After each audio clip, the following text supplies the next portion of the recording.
A Hispanic Serving Institution, or HSI, is when Hispanic students make up more than 25% of undergraduates. Here at CSUB, the amount of Hispanic students is over 60%. As I said, being an HSI is a real pride point for the institution.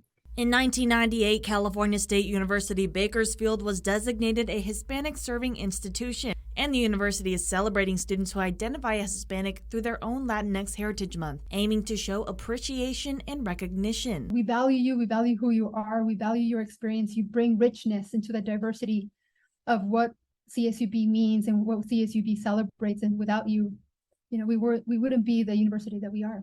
According to the U.S. News ranking, CSUB is tied with CSU Dominguez Hills for 18th place in the U.S. News College ranking system for top performers in social mobility, a ranking that Katota says especially helps Latinx families. For the students who are first-generation Latino students who are entering the university, it's really providing a path for economic mobility and improvement from where they are coming from, and not only for themselves, but also for their families. This focus on Latinx students is one of the main reasons third-year student Yelitza Amador Orozco chose the college. One of the things when I was thinking about going to college was, I get imposter syndrome. It sucks, and if I were to go to a predominantly white institution, I felt as though I still would have been shunned and kind of felt like an outsider. So to come to CSUB, which has so many Hispanic students, it's just a sense of belonging. CSUB has a whole schedule of events planned for their Latinx Heritage Month.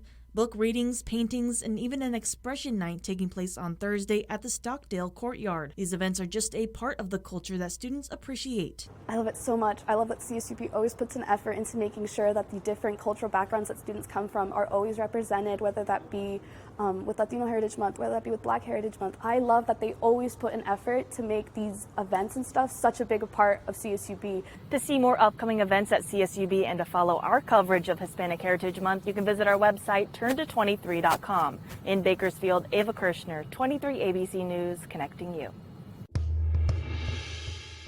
With the November elections right around the corner, recent redistricting has changed who is representing some areas of the city and county.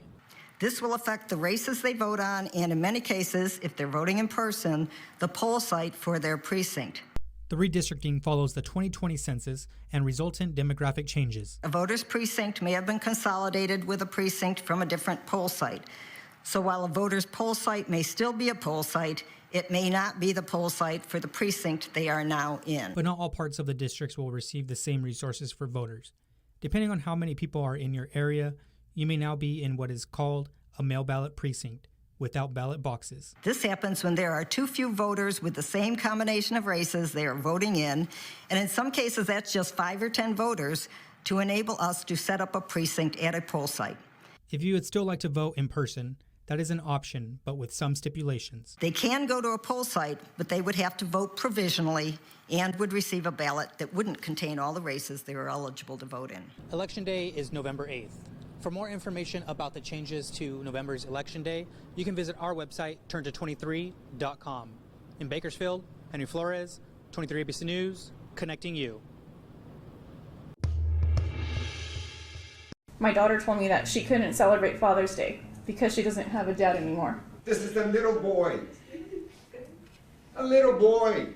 Both sides shared emotional statements at the Tulare County Juvenile Facility during the sentencing of a teen facing 2 counts of arson for the deadly Porterville Library fire of 2020. The blaze killed 2 Porterville firefighters, Patrick Jones and Captain Raymond Figueroa. Patrick and Ray's missed every single day by everyone. Wednesday morning, Judge Loza announced the teen's punishment. He will complete a 6-month program in juvenile hall where he will receive counseling and therapy services. Defense attorney Richard Alvarez pushed for the teen to undergo the program at home, but Judge Loza said that would be up for discussion when they check on the teen's progress in November. While he's in custody, he's going to receive programs. All those programs are available on the outside. So it's just punishment. In addition to the program, the teen will serve 100 hours of community service, write a 1,000-word explanation of his actions, and apology letters for Patrick and Ray's families. After the program, the teen will face a probation period where he must obey all laws and cannot use alcohol, drugs, weapons, lighters, or matches. He must also follow a curfew. Back in August, the judge dismissed charges against the second boy arrested in the case. The victim's families don't all feel justice was served. There's a huge impact that these kids created in Porterville, a huge act of, that took of loss. And I don't believe 6 months is really going to feel that. As much as my heart would hurt, because I feel so badly for these victims who have lost their life the way they did, I can't change that. I have to follow the law whether I like it or not. District Attorney Tim Ward spoke about the judge's decision. We'll often make a statement that while we respect the decision, we disagree with it. I have to say this process is not one that I can say that about. Ward says he also feels for the teen's family. The boy's mother was in tears throughout the hearing, especially when her son was handcuffed as he pleaded to deputies to stop, saying, quote, "I can't go back in there." That was true emotion from a mother that you heard today, and that's tough. Lock up your children! Yes, Salem, we're back! It's official, the witches are back. 'Cause the witches are back! When you popped in the teeth for Winifred, did it feel like she's wearing them? I've popped in those teeth over the years many, many times. It's been almost 30 years since the original. Imagine. What was that first day like? Don't we look good 30 years later? I put a spell on you. In the 29 years since they cast their spell on us all,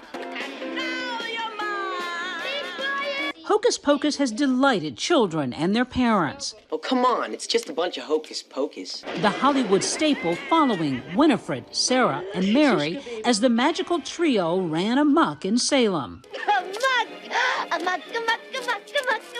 When it migrated to television, and they played it at Halloween week, or they played it just the night of Halloween, and then they played it the week of Halloween, then they played it 2 weeks before, and then 3, and suddenly it was a whole full month. It's been 30 years, so generationally what's happened is this generation has grown up and handed off to their kids. The other thing that I think is so special about this is that the audience is an incredibly diverse group of people. Did any of you hesitate to think that this would be a good idea to do it again? I never did, because I had such a blast the first time. When it finally became real, to my knowledge, we all said yes immediately. Yes. I do have to say that. Kathy. What's your name again? God, You're so close. 30 years have passed. Oh my God. She's the keeper of the flame. For years, people have been in touch with her, telling her, you have to do another one. She really knows the fans. There's a lot of them. They're lovely, slightly scary, but lovely people. In the long-awaited sequel, the Sanderson sisters, played by Bette Midler, Sarah Jessica Parker, and Kathy Natemi, conjure all the charm and magic of the original fan favorite with a modern twist. We must fly!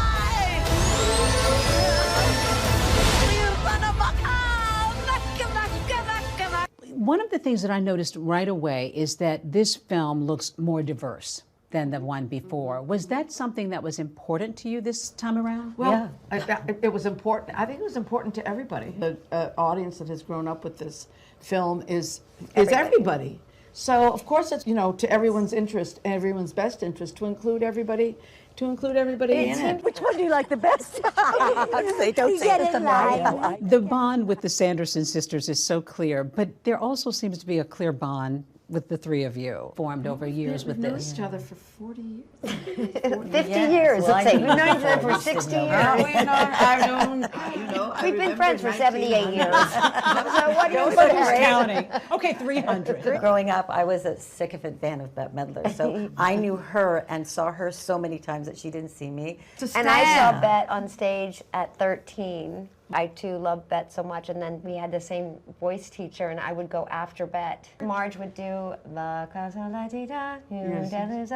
I would sit out in the lobby waiting, and Bette would leave, and then Marge would let me do whatever vocal exercises Bet did. You never told me that. The film nods to the fact that fans are obsessed with the characters and their costumes and what they wear. What is that like, seeing that kids continue to don these costumes every Halloween? Even last night at the premiere, I couldn't there believe was last night. I could not believe how perfect hundreds people. of The effort. and they look great, don't they? No, it's Yeah, they do. They it's look great. not. I don't think it's possible for anybody to have as much fun on set as you three seem to. Am I right? Yeah. We haven't seen every movie ever made, but we sure did have a lot of fun.